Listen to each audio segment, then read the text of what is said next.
So first, Sarah, congratulations. This is really exciting. And your first week out, Sarah was on the New York Times bestseller list, right? Excellent. Right. Thanks to everybody who bought it.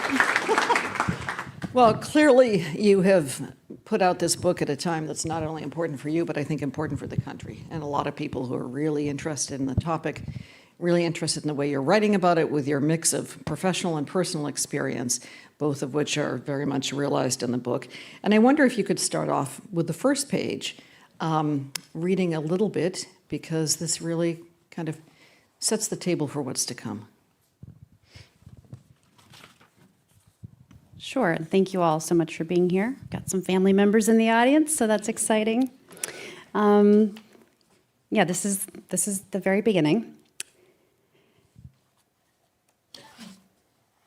Sorry, I think I'm on the wrong section, actually. The first page of the first chapter, right? Yes. This is the one we just added at the last minute, and I thought I bookmarked it, but I obviously didn't do a very good job. Here we go. Dear Lord, I prayed, thank you for this food and for this day, and pray that Grandpa will get saved. In Jesus' name, amen. Every night, the six of us, my parents, two sisters, my brother, and me, gathered around our antique wooden kitchen table, and someone prayed a version of that prayer for my grandfather. I didn't know much about him, only that his house was filled with interesting objects and artwork and books, that he played classical music on the grand piano in his living room, that the kitchen smelled of garlic and sherry from his beloved cooking projects, and that he always had at least one cat lurking around the house. I knew that he was a brain surgeon, and I understood that was something we were proud of, but I couldn't understand why he didn't love Jesus, the man with the gentle face surrounded by the herd of fluffy sheep in the tiny framed painting on my bedroom shelf. What I did know was that Grandpa and my aunts and uncles were going to hell. Like everyone who didn't believe in Jesus, their souls were in great danger. We had to pray for them, my parents told us, and whenever we saw them, we had to be a witness, be friendly, respectful, and well-behaved, so as to show them the light of Jesus. And showing them the light of Jesus meant evangelizing, because being evangelical means evangelizing. And so that kind of set your life, or at least young adulthood life. Tell us where you grew up and what your childhood was like. Yeah, I grew up I had actually in many ways, very lovely childhood in Kansas City, Missouri. Very typical Midwestern, mom, dad, siblings, and but our faith was the center of our lives, and it was a particular kind of faith that required really that we try to make everyone else believe what we believed. And this juxtaposition, I started the book with this juxtaposition between sort of what I was being told and then what I sort of knew about the one layer of the outside world just beyond us, because it created this sort of built-in tension and cognitive dissonance for my young existence. It forced me to, from a very young age, be aware of the fact that people exist with different perspectives and very different ways of being in the world and seeing the world. And, and at that time, it created a lot of stress, a lot of anxiety about that, because I was told, it was very important. We had the truth, we believed. We had to convey it to everyone else. As I would get older, and we can talk more about this, I would come to understand that there are many other ways of being spiritual, and if that's what one wants to be. But for my childhood, being evangelical was just, it was central to everything. It shaped, the choices we made about entertainment, the way we dressed to some extent, the things we did with our time. And just about everybody that I knew was evangelical, except for some members of my extended family. And white evangelical. Well, yeah. Yeah, for sure. And you say you could watch Sesame Street and Mr. Rogers, but you have close parental supervision. Yeah, I mean, it's not black and white. It wasn't as if I was totally cut off from the outside world, but I always sort of say it was very carefully curated. And in some ways, that's a good thing. I mean, I'm a parent. I think we all have to curate the world a little bit for our kids, but there was a lot of suspicion of pop culture. There was a lot of suspicion of movies, of secular music, as we called it. And so most of the media we consumed, not all, but most, was coming through Christian broadcasting, Christian magazines, through an evangelical lens. And I write in the book about, one time watching Mr. Rogers, because I was allowed to watch public television sometimes, although not the science shows, because those were questionable. They were science. Or at least there was a caveat about them being questionable if I did watch them. But, there's a scene in the book where Lady Aberlin on Mr. Rogers' Neighborhood is singing a song about God, and she alternates between male and female pronouns. And there was some concern about the female pronoun being applied to God in my house. So you mentioned your grandfather in the very beginning, and you loved him very much. This is your father's father.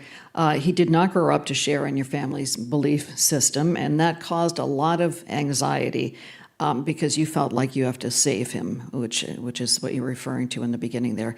Tell us a little bit more about your grandfather and his relationship with your family.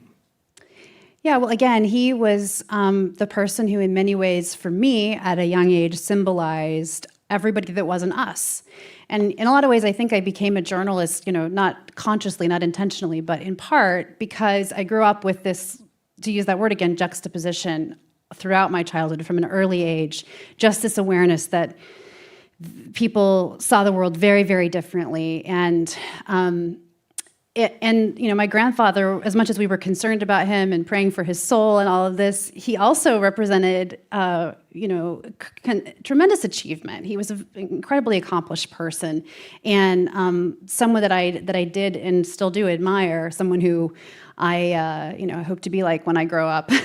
But that dynamic created, we weren't estranged, thank goodness. We did see each other, on holidays and that kind of thing, but it created a tension. And I think as a child, I don't know if any of you had things in your family that were complicated or painful or difficult, but as a child, you absorb that tension. You feel it in your DNA almost, and I felt it every time we'd get together at Christmas or other holidays. There's, I knew that he didn't think like us, and that was a problem, and it was my job to try to model, this light of Jesus, as we were told, for everybody, and especially him, because we cared about him. So, in many ways, I think that has informed certainly my understanding of white evangelicalism, which we can talk about, it's a huge political force, but it's also informed, I think, the way that I move through the world as a journalist, because I do have this very personal and sometimes painful experience with just the intensity of different perspectives and ways of being in the world, and of loving people who are very different from one another. Or even liking people, like the girl in the skating class. Do you want to read that part? Yeah, and we'll see if oh, good, I labeled this one. You're about 8 years old. Yeah. So this section is really just about kind of a different manifestation of that pressure that a lot of us felt to kind of literally save the world. As I mentioned, I went to Christian school, was in church every Sunday. Most of my community was other evangelicals, but because we were supposed to reach out to people who weren't saved, quote unquote, I didn't have a lot of opportunities to do that. But when I would encounter people who might not be what we would call Christians, I felt, that I should share Jesus with them, the gospel, as we called it. One of those rare opportunities presented itself when I was about 8 years old, as my mother correctly determined that I needed to spend several Saturday mornings at what can only be described as remedial skating lessons. At least once public radio reporters start out very cool, I'm telling you. At least once a year, my school rented out a rink for a party where we skated to praise and worship songs. Some of the girls would show up with their own beautiful skates from home in pink or white leather and seemingly fly around the rink.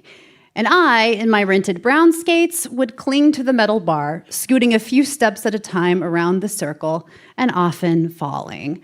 So my mom found a class where an instructor patiently showed us how to maneuver our skates to slow down and speed up and how to use toe stoppers to brake. I didn't know any of the other kids, but I understood that most of them went to public school. There was one girl about my age that I especially liked. She was friendly and chatty and almost as awkward in the rink. We'd stumble through our lessons together, then talk while we unlaced our skates and put our sneakers on to go home. One week, an unwelcome thought entered my mind. What if God wants me to witness to her? My stomach tightened. What if I'm the only person in her life who can tell her? What if she dies without Jesus because of me? I couldn't shake the sense of obligation. The last week of class came, and all I could think about was what to say to her. As we took off our skates and put on our shoes for the last time, I couldn't bring myself to start with the opening line we'd heard in so many sermons. If you died tonight, do you know where you would go? It felt like a little much for Skateland. We picked up our jackets, and I followed her outside. We waited by the front door, watching the car line as each parent pulled up. Any moment, my parents would arrive, whisking me home to clean my bedroom before spending a lazy Saturday afternoon playing in the backyard. I'd probably never see her again. Eternity hung in the balance, with seconds to spare. My heart pounded. Now, this is your last chance. I said, do you go to church? Yeah, sometimes, she said. Anyway, my dad's here. And that was that. No big sign from God, no literal come to Jesus moment. Only me, my skates, my awkward gesture toward heaven. I wouldn't try to make another one for a long time. But you thought about it because of that sense of obligation. And so you got older, you had a friend who was Muslim, and you're kind of thinking the same thing. What am I supposed to do? Yeah, and I can read this one, or I can just describe it. I mean, one of the later chapters, I talk about, again, kind of having one of these moments where I'm encountering difference, and I just had them so infrequently because of what a lot of us call the evangelical bubble, that I lived in. And I should say, that bubble exists to various degrees for different people. Some people go to public school, some evangelicals do. But a lot of us, are kind of ensconced in this world of a youth group and Christian magazines and Christian movies and this whole kind of evangelical subculture that I was in. So one moment, one experience that was kind of a break with that was my junior year of high school, when through a series of events, I became a U.S. Senate page in Washington, D.C., the kids with the blue suits on C-SPAN. And I have to give my parents credit, because I was pretty sheltered, but they let me do this, and I still don't really know why, but they let me live in Washington, D.C. for a semester as a teenager. And that was one of the first times that I really had, consistent exposure to different belief systems, different faiths, different cultures. I mean, we had kids from all over the country. They're, Catholic, Protestant, obviously, Mormon, and Muslim. One of my classmates was Muslim, and he was our class president. He was just this incredibly sweet kid, and I think probably only the first or second Muslim person I had ever met. And I knew what I was supposed to believe about that. I knew what I was supposed to think. And, there's this moment where we're just sitting on the steps of the Senate rostrum together on a slow day and talking, as we often did. And he just asked me straight up, if I thought he was going to hell because he was Muslim. And it's this moment I look back on because it was this really kind of moment of truth for me. Like, is that what I really think? And, there were lots of those along the way. People often ask, like, when did you stop being evangelical? And there wasn't one moment. There were lots of moments like those. But when was the time, if not a moment, that you thought, this is just not for me? There wasn't one moment. I mean, I think in some ways it started as a kid lying in bed with my stomach in knots, afraid of going to hell, afraid of my grandpa going to hell, and realizing that I had some glimmer of a sense that not everyone thought that way. And I thought, well, maybe someday I won't have to think that way too. But I was so afraid of my own thoughts and my own heart because, I was told that was sort of the way of destruction, literally. I like the metaphor for faith of a journey, because I think for me it's really been an accurate one. And I look back on those times as part of that journey, I mean, it was a painful part and a difficult part, but a necessary part. And there were things from that childhood, almost like an infrastructure that I was given for how to think about spirituality, some of which I keep and some of which I leave. But you know, I wish I could point to one moment, but I can't. There were, you know, many conversations, many experiences. You know, I have a whole chapter. Really, the book is sort of organized around these themes of cognitive dissonance, whether it is LGBTQ issues or just sexuality generally, gender, you know, what it means to be a woman in evangelicalism.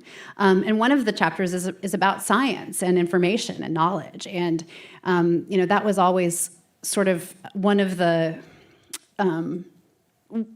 pieces, I guess, one of the sources of confusion that I had. I had this sense that there, you know, I was taught young earth creationism in my Christian school and also in college, Christian college, to a large degree, although I don't think all the professors believed that. And I always had this awareness that there were other ideas out there. And as I came to realize that it wasn't just, you know, two sides, really, it was the overwhelming consensus, it became harder and harder to hold on to those beliefs. So it's kind of like one thing at a time. And some of them were intellectual and some of them were more emotional. By the way, what did you tell your Muslim friend when they said, do you think I'm going to go to hell? I told him it was between him and God, which was a cop-out.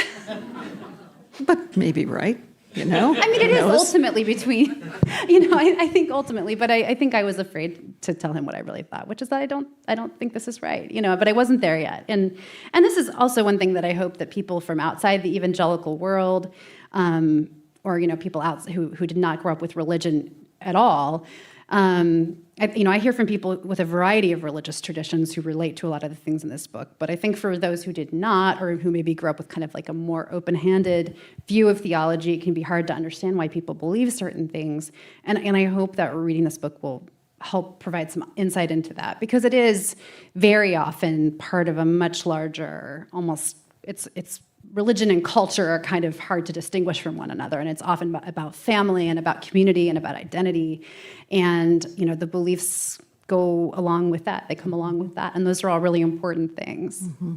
So when did you first come across the term exvangelical? In the course of my reporting. So this is where my professional life and my personal life start to intersect.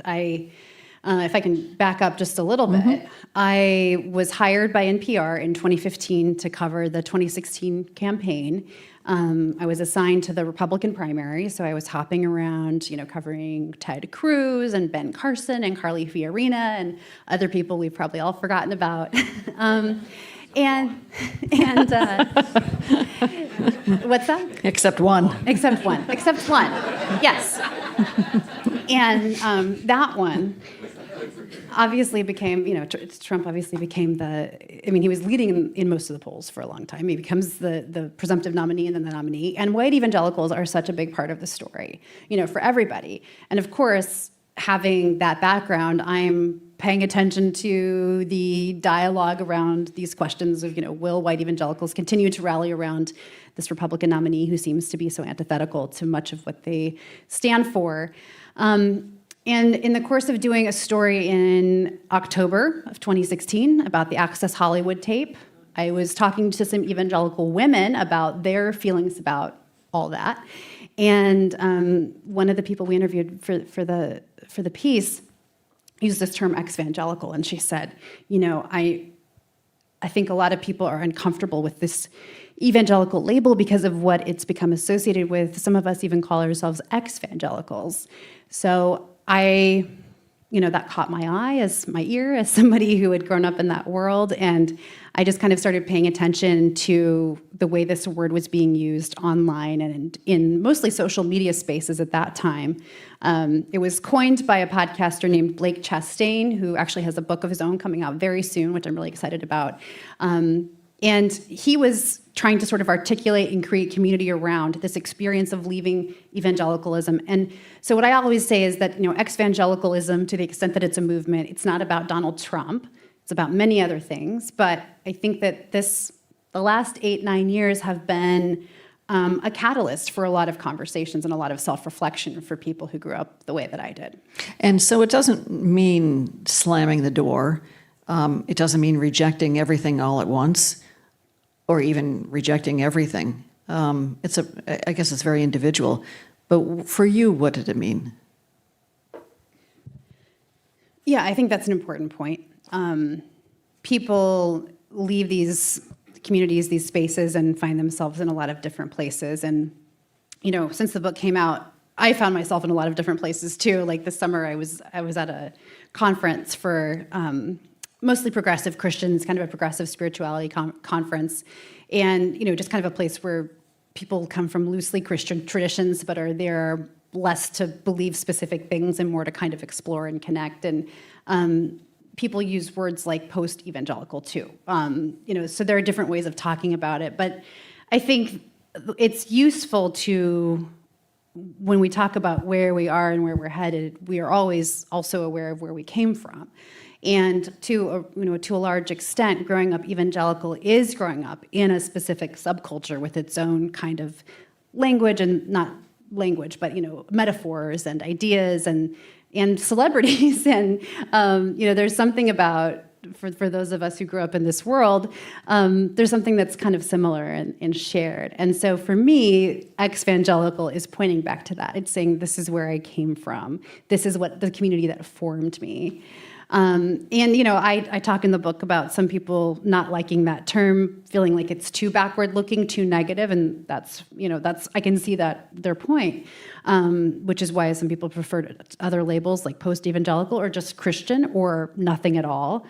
But again, I think being able to have some language for the fact that there is this shared experience, for a lot of people, that's been really helpful. I wonder, though, if you look at evangelicalism, and there are so many different subdivisions and patterns that people can subscribe to, for exvangelicalism, is it as prescribed? Like, are you expected to turn down certain things, accept certain things? Are you expected to go in the opposite direction, become an atheist? I mean, do you feel like it's complete freedom, or there's more imposed on you? I mean, it's fundamentally a hashtag, so I think it can mean a lot of things to a lot of people. Mm-hmm. And this is something, too, that I talked to a couple people about in the book, is this idea of, like Nadia Bolz-Weber is a writer who I've interviewed before on NPR, and I've admired for a long time, and I think I quote her in the book, talking about this kind of danger that if you leave one camp, is there sort of just a going over to the other camp? I don't know what the other camp would be, though, because I think evangelicalism is so big and layered, and while usually we're talking about white evangelicalism, it's not just white. I mean, it's a huge movement. I think probably should have said this at the beginning, but at the time, at the peak, when I was, in my teens, white evangelicalism was like 1 in 4 people in this country, and it's still about 13%. So, and even more if you include, evangelicals of color. So, I don't think there is like any more than there is one thing that it means to be evangelical. I don't think there's one thing it means to be exvangelical, but I think there is a danger sometimes, of leaving something and just sort of maybe becoming dogmatic about something else. Yeah, and you say in the book that there is a belief that people who leave whatever faith, evangelical faith, basically want to have sex, and they want to have wild sex and drink and show cleavage and. I mean, not that it's bad to want to have sex, but yeah, I mean. But that being the motivating purpose. And this is something that I think is really offensive to a lot of people I've talked to, this idea that if you leave your church, it's because you want to sin or you want to rebel. Certainly if you leave a tradition that has a lot of rules, you might not follow those rules anymore. But for me and for the people I talked to in this book, the leaving was very painful and very thought out. And, in some ways, it's with you every single day, this community that shaped you. And so I think that's an oversimplification, and it's one that, frankly, we've heard from sometimes megachurch pastors and people who have an interest in keeping people evangelical. But, I think it's also interesting how that's not been the response of all evangelical leaders by any means. I quote Russell Moore, former Southern Baptist leader who himself left the Southern Baptist Convention, but is still very theologically and I think politically conservative, but has written with a lot of empathy about especially younger people leaving evangelical churches, and has called on his fellow evangelicals to understand that comes out of pain often and bad experiences, and to show empathy, not condemnation. And if you look at the data from groups like the Public Religion Research Institute on people who leave religious traditions, which there's not a lot of data on exvangelicals specifically, but I think it's fair to say that this applies based on my reporting. The biggest reasons they tend to cite, some of them are the way their churches treat LGBTQ people, and actually in a PRRI survey, ex-evangelicals in particular said that staying in those churches was harmful for their mental health. And so for me, it's heartening to hear people like Russell Moore say, look, we need to not dismiss this as just being about sex or something. I mean, I'm putting words in his mouth, but we need to not dismiss this, and we need to listen. I want to go to the campaign trail again. 2016, covering Donald Trump. It's funny because we don't hear a lot about this now. I'm not sure if it still happens, but what was it like to be in the back of the room where there was a rally going on, and the music gets amped up, and people are kind of going crazy, and you're in this pen with the rest of the press in the back? Yeah, I mean, it was scary and uncomfortable sometimes, particularly when Trump would call out the reporters in the back of the room, and there were some incidents that got pretty chaotic, not necessarily directed at reporters, but during the 2016 campaign, there was one rally in Chicago that got kind of violent, and outside of the rallies, sometimes there were clashes between protesters and police. And I'm not pinning this all on Trump, but there was an environment of a lot of tension, and I remember seeing. Very often the crowds would hear his words about the press and, look back at us and jeer. And, thankfully nothing happened. But it was always a little bit scary. There were times when, like we weren't going alone or taking another colleague, just to kind of have another person in case anything were to go awry. And, this time around, I've only been to one Trump rally. I've retooled my reporting focus a little bit, so I'm not out at the rallies as much as the young people. The one I went to, it was in Las Vegas earlier this year, and it was very similar in terms of structure and message and everything to what I remembered from 2016. But I think the vibe didn't feel quite as intense as 8 years ago, and I don't know if that was just that particular rally that I went to, but. By and large, I find that when I go to these things and talk to people, everyone's either polite or happy to talk. But unfortunately, there have been some moments along the way when I think there's a lot of anger coming from the candidate at the press, and the crowd kind of channeled that.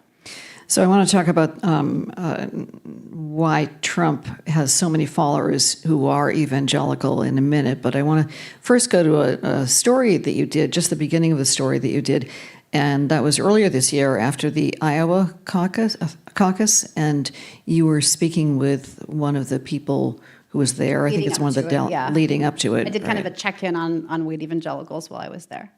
By the way, how many times have you read the Bible? I have no idea. Like, how many would you? I mean, you don't read it cover to cover. Like, if you're an evangelical, you read it like selectively. You read many times. Many times, yes. Okay. And I mean, when I was in Sunday school growing up, we had this lovely, lovely Sunday school teacher who would essentially bribe us to memorize Bible verses with a trip to the theme park in Kansas City called Worlds of Fun. So if you memorized enough Bible verses, like you would get like a certain amount of money for each one, and then you could go to the theme park. So I've read and memorized a lot of Bible. Easily bribed. All right, let's hear that bit of a story now. Shelley Burrow has been a Trump supporter since his first Iowa caucus in 2016. She's also an evangelical Christian. Here's how she talks about Trump's character. Have you read the Bible? What do you mean? Have you read the Bible? Yeah, actually, because many of the people in the Bible were married multiple times, and they didn't always do the perfect thing.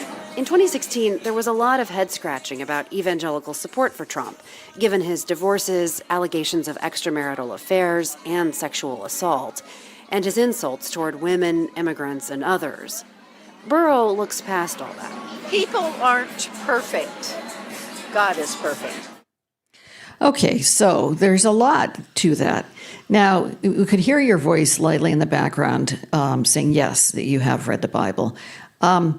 Did you want to say, did you start to say something else, or was that kind of out of bounds? It was just about her? I mean, with that conversation, no. I had told her what the story was about and asked her about her faith and asked her thoughts on the classic Trump and evangelicals question. And that was her response. I didn't elaborate, but it is sometimes, there have been moments, like I remember one rally, I think it was in Vegas actually, in 2016, where I was talking with a gentleman before the rally started, and I think asking questions about probably a similar line of questioning, and he said, well, I don't know what they teach you in colleges these days. And I said, well, they taught me a lot of Bible because I went to Christian college. And he just kind of looked at me with surprise. So I think sometimes having the background that I have allows me to, first of all, I understand the theology and the thinking that motivates a lot of these ideas. And I think it helps me to sort of be conversant in that. And, sometimes I think it surprises people because they don't. It's true. There aren't a huge number of people with my background in the national media. That's true, and so I think it informs the way that I report. How does it inform it? Well, again, I understand all of the sort of undergirding philosophy and theology behind why white evangelicals support Trump, the kinds of things they care about, the way they prioritize different political concerns, because I grew up steeped in that. Right. So it's about faith, or it's about culture, it's about protecting one's religious beliefs, because it seems like it's such, there's a lot that's enmeshed there, and I wonder how you explain it. It is the basic question people have about evangelicals and Trump. Yeah, I think it's about all of those things. I think it's about a perception, an accurate perception, that white Christianity has lost its hold on the culture relative to 50, 60, 70 years ago.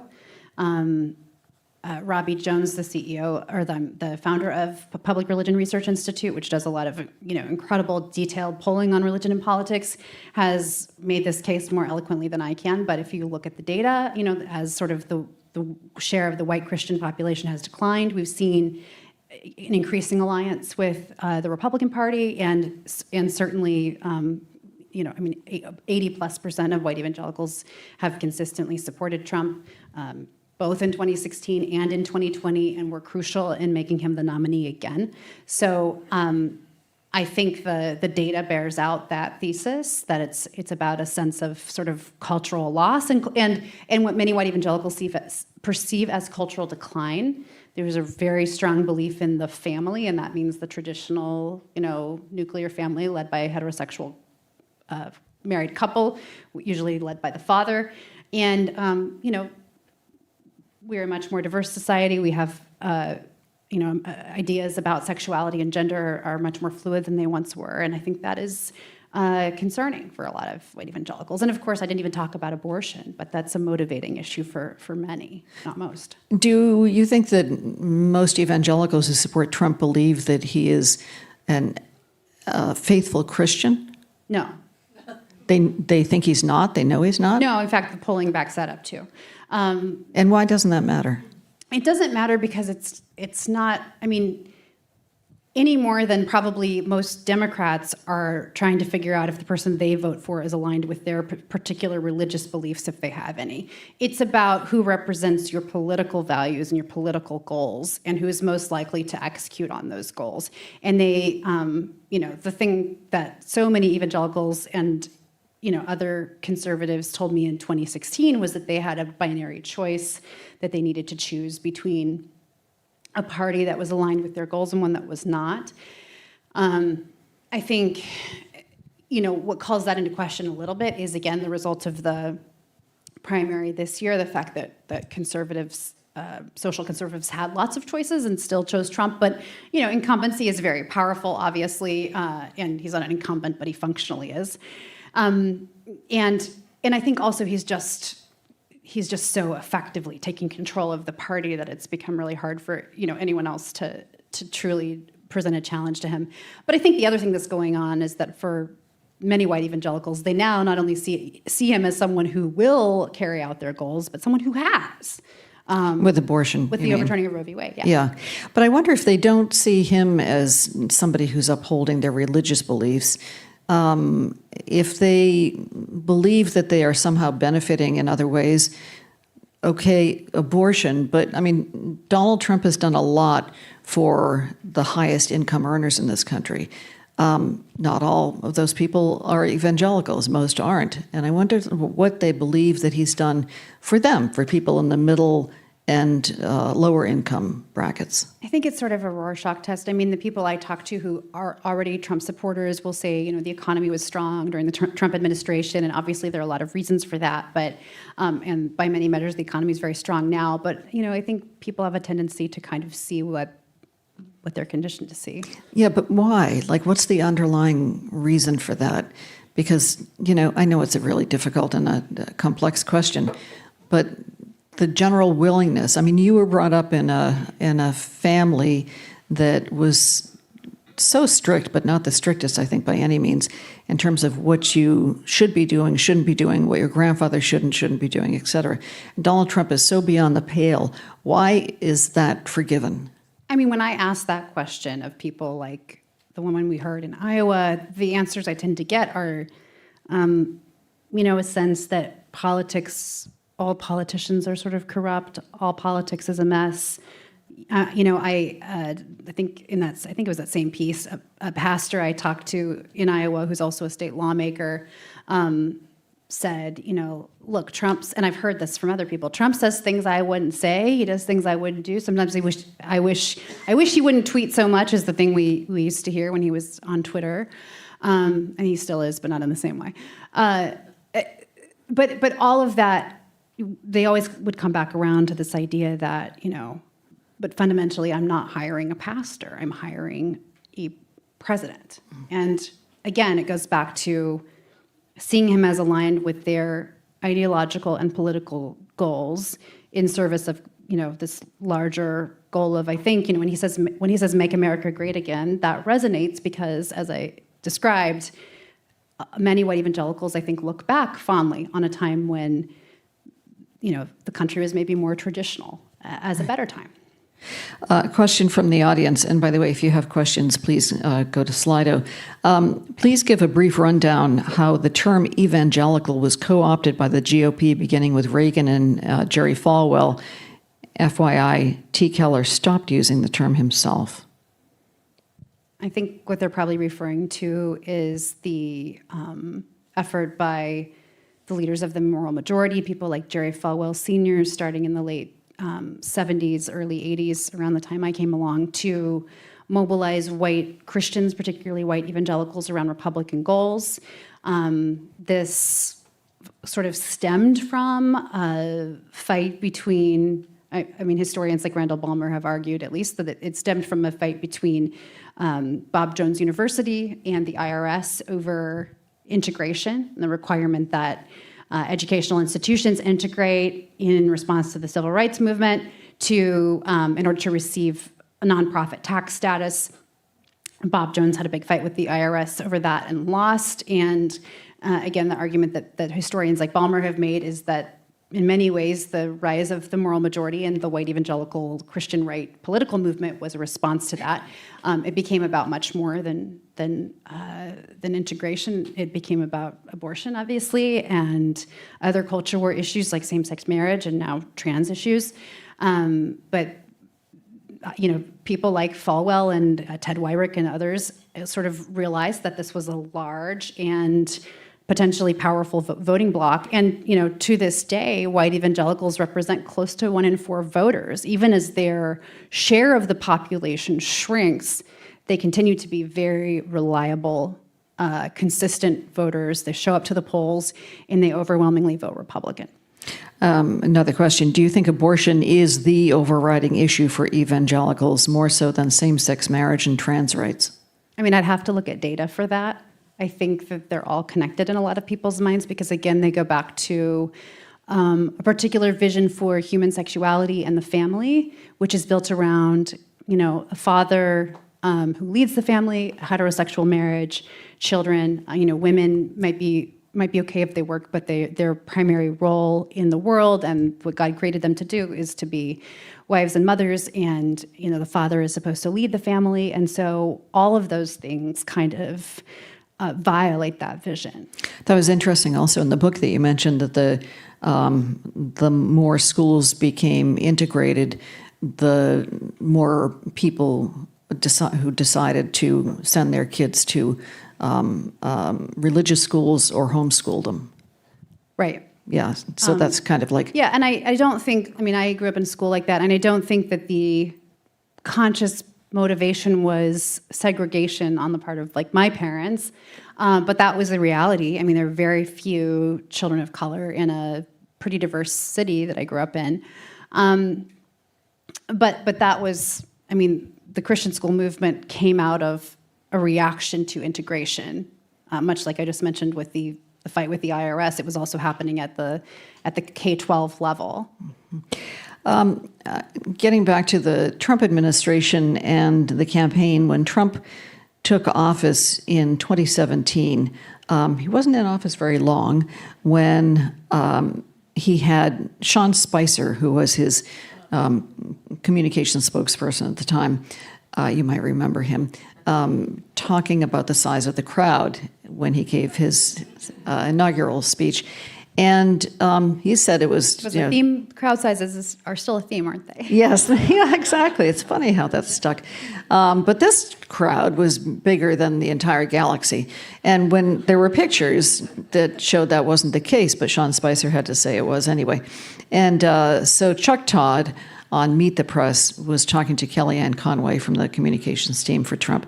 And he asked her about this and why it was that they were forcing Spicer to say this. We have a clip of it right now. I did answer your question. No, you did not. You did Yes, not I answer did. the question of why the president asked the White House press secretary to come out in front of the podium for the first time and utter a falsehood. Why did he do that? It undermines the credibility of the entire White House press office No, on it day doesn't. one. Don't be so overly dramatic about it, Chuck. You're saying it's a falsehood, and they're giving Sean Spicer, our press secretary, gave alternative facts to that. But the point remains. Wait a minute. Alternative facts? Alternative facts, 4 of the 5 facts he uttered. The one thing he got right was Zeke Miller. 4 of the 5 facts he uttered were just not true. Look, alternative facts are not facts. They're falsehoods. So you recall watching that, and I wonder about your reaction and how that kind of notion of alternative facts then laid the groundwork for things to come, including wondering how it served the Christian right and maybe how it still does today. Well, I remember, and I don't know if I think it was the first moment it was on, or it might have been a replay, but I just remember the first time I heard it that day. I was in my kitchen and I heard that and I thought, it was one of those phrases that you just know is going to stick from the very beginning because it says something. And it made me think about the way I grew up and the, refusal to accept the scientific consensus on the origins of the earth, for example. It was like, I talk in the book about going to a seminar at church where we were sort of meticulously taught about why the fossils didn't say what scientists said they said, and why carbon dating wasn't legitimate, and why it was all a lie. And, we had alternative facts. And so I heard that and I just thought, wow, that is that's kind of the locus of it. And, I think, I'm not the first person to observe this. I quote Mark Knoll, who's a evangelical historian, used to be at Wheaton, is now I think at Duke. And back in the 90s wrote a book called The Scandal of the Evangelical Mind, which made the argument that evangelicalism had really failed to create robust intellectual institutions, in part because of this skepticism of secular authority, secular reason.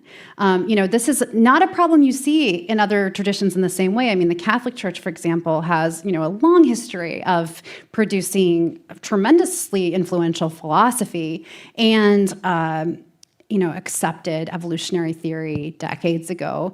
Obviously, not all, I keep going back to this example, it's just one, but not all evangelicals are creationists, but it is a pretty pervasive belief system within evangelicalism.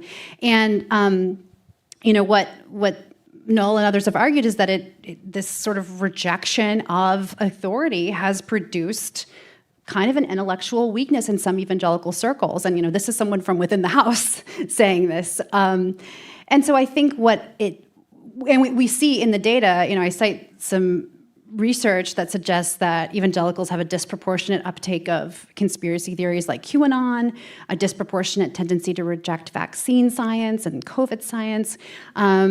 At the same time, I have to say that there are, again, people from sort of within the house who are concerned about this. Even Franklin Graham, the son of the late Reverend Billy Graham, and a very conservative leader, part of Trump's inner circle, one of his evangelical advisors when he was in office. Franklin Graham, quite publicly called on evangelicals to get the vaccine and said, this is what you need to do to love your neighbor. So it's certainly not. There's not a monolithic response to these kinds of things, but there's evidence that this approach to facts sometimes produces bad results. And, I end that chapter by talking about the fact that, in counties, and this is according to NPR reporting, in counties that went disproportionately for Trump, places where often there was skepticism about vaccines, there was a disproportionate number of COVID deaths. And so, alternative facts have consequences. And why is it, aside from the disbelief in science, why is it that a COVID vaccine would be verboten? Well, I don't think it's verboten for everyone, but I think, again, it's about who you trust as your source of authoritative information. Mm-hmm. And there's a skepticism of secular authorities because I think there's a sense that they might undermine other values and commitments. What I heard growing up was, when it comes to the issue of evolution, was that, we can't mythologize or reinterpret Genesis because where does it stop? It will lead to mythologizing and reinterpreting everything in the Bible. Now, as someone who's spent a lot of time in a variety of Christian circles, I understand today that there are plenty of ways you can do that and be Christian if that's where you want to be. But the lens through which I viewed the world or was taught to view the world said there's only one way to look at this and everything else stems from that. And so anything that seems to violate this kind of epistemology that says you start with the Bible, you end with the Bible is dangerous and has to be rejected. Question from the audience. What was your experience with African American evangelicals after their white co-religionists voted for Trump? I talk about this in the book. There's a whole chapter called Leave Loud, which is about another kind of online movement by a group of Black Christian leaders, including Dr. Jamar Tisby and others, to encourage Black Christians to leave evangelical spaces if they felt that their concerns about racial injustice and so forth were not being listened to and were not being addressed. And I talked earlier about how some people reject the term exvangelical or don't prefer it. There's a kind of a whole language around this experience, and one of the other words that gets used online a lot is deconstruction, which is this. I think it stems from like the philosopher Jacques Derrida, but it's not really. It's not philosophical deconstruction. It's just kind of a term for rethinking one's religious beliefs, re-examining them. And, Dr. Tisby, I think he said some of the people in his circles don't like to use the word deconstruction when it comes to religion, but they talk about decolonization, thinking about what Christianity would look like if, voices of people of color and of women and others who might have been on the margins, queer people, if those were more central, what would that look like? Which I think is a fascinating question.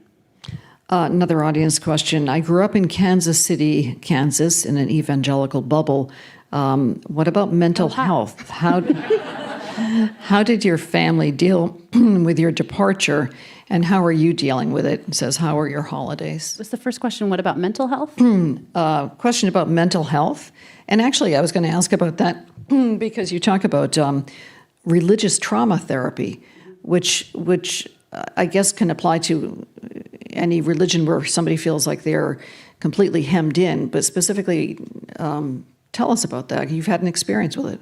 Yeah, so this is something that I think there's a growing vocabulary around as well. And there have been a few books written, and now there are some online organizations and ministries focused on religious trauma specifically. But, there's a lot of research that suggests that religion is a positive force for mental health, that it creates positive outcomes. And I think that obviously is true for many people, but in the course of my research and reporting on this and just sort of being in evangelical spaces and living my life, I know and I recognize that for some people there are aspects of their experience in church that's traumatic.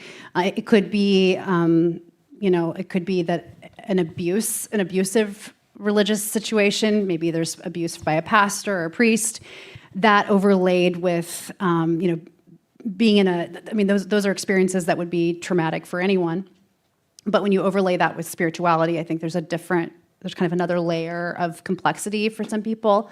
And then, sometimes the rigid beliefs themselves for a lot of people create a lot of fear. And I interviewed my brother about really some of the trauma he experienced. It was really heartbreaking. Being so fearful of my grandpa's, soul being in danger. And so, for the book, I interviewed several religious trauma experts and therapists, and I think what they argue is that, religion isn't good or bad, but like anything else in human hands, it can be either. And whether it shows up as a positive force or a negative force depends on a lot of things, including sort of how it's applied and how it's used. And I think that's, there's more and more understanding of that. Your parents knew that you were writing the book. Your brother, you mentioned Danny, read the book. I think one of your two sisters has read it as well. What do your parents think about your writing this? Well, I shared much of the manuscript with them before it was published. I wanted to be sure that they weren't surprised and had an opportunity to give me feedback, correct the record if there was anything I was misremembering. And, they asked me to keep those conversations private, but I did seek out their input and I took it to heart. And, you can't write a memoir or a book about your religious experience as a child without writing about your childhood. So I was approaching it from that, and I told them from that perspective. I tried to be judicious about the things I shared. I tried to speak to things that were relevant to me, and as little as possible speculate about their internal life or their motivations. And that's what I did. But I'm happy to say that I have a relationship with everyone in my family, and those relationships are all different and unique. And I think that's one of the challenging things for a lot of people who make a shift out of a conservative or really devout religious community, is that can create tension, challenges. Just like I talked about the tension between the older and middle generation. Well, it can go the other direction too. And so I think that's something that different people I talk to contend with in different ways. For some, it means, certainly there are people who don't have contact with their families, but I think a lot of people, one of the real themes that emerge from my reporting is that a lot of people just kind of figure out that there are things you don't talk about with certain people, and there are things you do, and that's okay. It's about having boundaries, and it's about fundamentally accepting that you can love people without agreeing or even holding the same religious beliefs. I wonder if you can finish up just by telling us, your life took a lot of turns. You married a college sweetheart who was, I think, a pastor's son, had 2 children, 2 boys, who are now teenagers, got a divorce, and you're married to a Jewish man. You've only a couple of years, and you have in your doorway a mezuzah, I think it's called, right? A scroll. That's what it's called, yep. That's it's very interesting what you write about it and what's inside. Do you mind ending with that? Yeah, so, and I'm sorry if I get any of this wrong because I'm still learning, but a mezuzah is it's a scroll. It's a little tiny scroll written in Hebrew inside of a, the object is called a mezuzah, and you put it on the doorpost. And, the Bible verse that it comes from is, of course, in the Old Testament. You shall teach your children, write these things on the doorpost of your house and upon your gates, and you shall teach your children, someone probably in the audience is going to get this right and I'm not, but it's that passage that's about teaching the next generation and carrying your faith with you everywhere you go, when you rise up and when you lie down. And it's one that I heard growing up, and it's sort of a Jewish custom for observant Jews to put one. I think you're supposed to really put one in every doorway of your house, but we just have a couple. And it's been it's been an interesting new chapter of my own journey, to use that word, to be in an interfaith marriage. And, there are things that we share and things we have in common and things that are not the same. But for me, that's exciting. And I learn from that difference. And it's been, in many ways, a gift to have someone in my life who has a whole fresh view of God. Sarah McCammon, thank you so much. That was really wonderful. Very much appreciated.